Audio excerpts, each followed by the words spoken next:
Everybody, here she is. Give it up for Alison Kawa. Come on.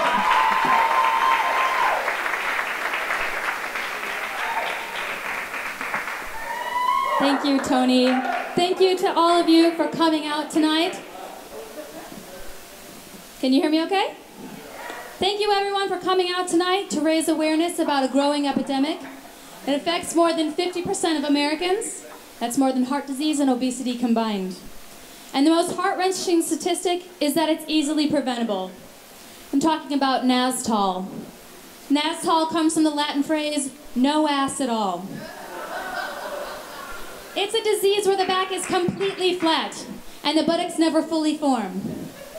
It most commonly affects Caucasians, the elderly, and it is hereditary.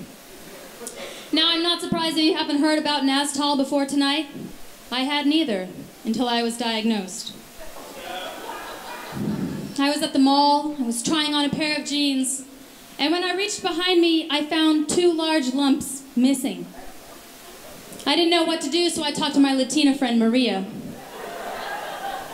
She immediately recognized the symptoms, and she brought me for treatment to a fitness center. There we met with the physical trainer who put me on a regimen of squats, lunges, cheeseburgers, and twerking. Within 6 weeks, I started to see results, and my friends have now declared me in remission. I am now Nastall free, and I've never felt more alive. Thank you. Thank you so much. Celebrities like J-Lo and Kim Kardashian are raising awareness, but it's not enough. With your help, we can lower Nastall rates by up to 35% in 5 years. Join me and let's help back that ass up. Thank you. Thank you. So guys, I went out to dinner before the show, and I was so excited to see you that I could only eat half of a hamburger. So I put the rest in a box to go, and I was taking it with me, and we're on our way to the theater, and there was this homeless guy. So I was like, "Excuse me, sir, would you like a hamburger?" And he said, "Hells yeah!" So I want you guys, on the count of 3, to say, "Hells yeah," like you're a homeless guy about to get a hot hamburger. Ready? 1, 2, 3. Hells yeah! Awesome. You guys are so great. Let me see. One of the things that really bothers me about San Francisco... Sorry, that was weird. One of the things about living in San Francisco... Why, hello, little bird. You're looking quite handsome today. Why, thank you. It's a new dress. Do you like it? Well, no, I don't think it would look better on the forest floor. That would make it dirty. Well, I've never met a bird who likes dirty things. Whatever do you mean? What kind of dirty things? What? I don't think I've ever heard of a dirty Sanchez. What exactly is that? Oh! Oh, my God! Stop! That's absolutely disgusting! Shoo!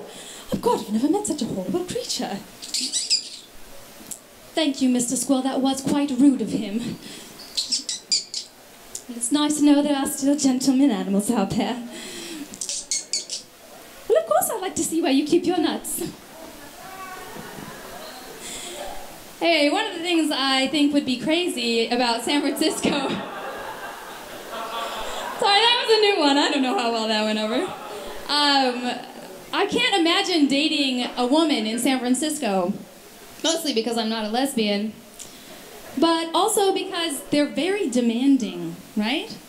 I had this girlfriend who I was talking to last week, and she was like, "I just want to find a man who worships my divine femininity." And I was like, "So you want more foreplay, right?"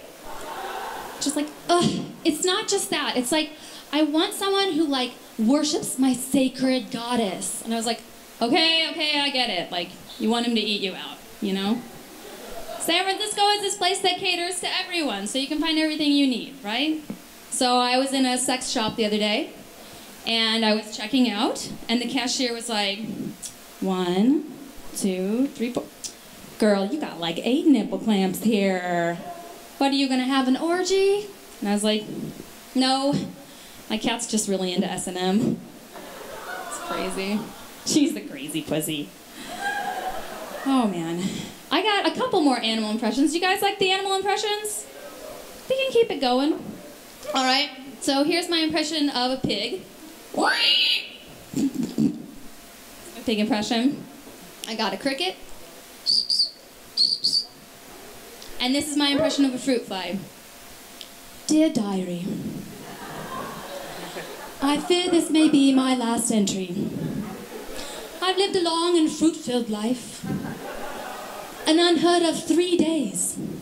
And while that means I've had the pain of watching my children die, I've had the joy of watching thousands of grandchildren hatch. Today, the banana upon we've lived for 7 generations was thrown into the compost heap. Those of us who survived clawed our way up from the coffee grounds and discovered a world beyond our imagination. A 24-hour smorgasbord of rotting fruit. And in my long tenure on this earth, I only know one thing for certain. I may not live forever, but my legacy will. Thank you, guys.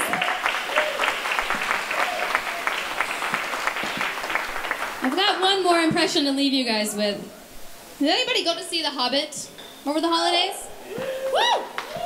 I love The Hobbit, but in this one, they were actually missing my favorite character, which is Gollum, guys. Gollum is my favorite.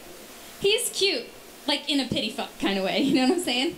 Because he has like missing teeth. They say ugly girls give the best head.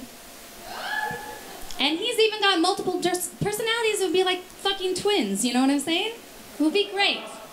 How different would The Hobbit be if like Gollum were gay, right? Might be something like this. Good night, Master. Smeagol will watch over you while you're sleeping. But now that the fat one is asleep, it's time to make my move. No, Master needs to sleep. He needs to rest. Master is stressed out. He needs a full release. He needs a blowjob. Well, Master has been stressed out lately. Yes. Someone after he sexes his dick, we get him from behind. No! Master is anal virgin. We could hurt the Master.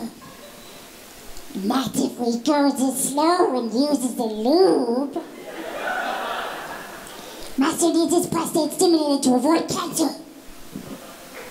Well, it is our job to keep Master healthy. Yes. And we will do it with the precious cock ring. Thank you guys so much.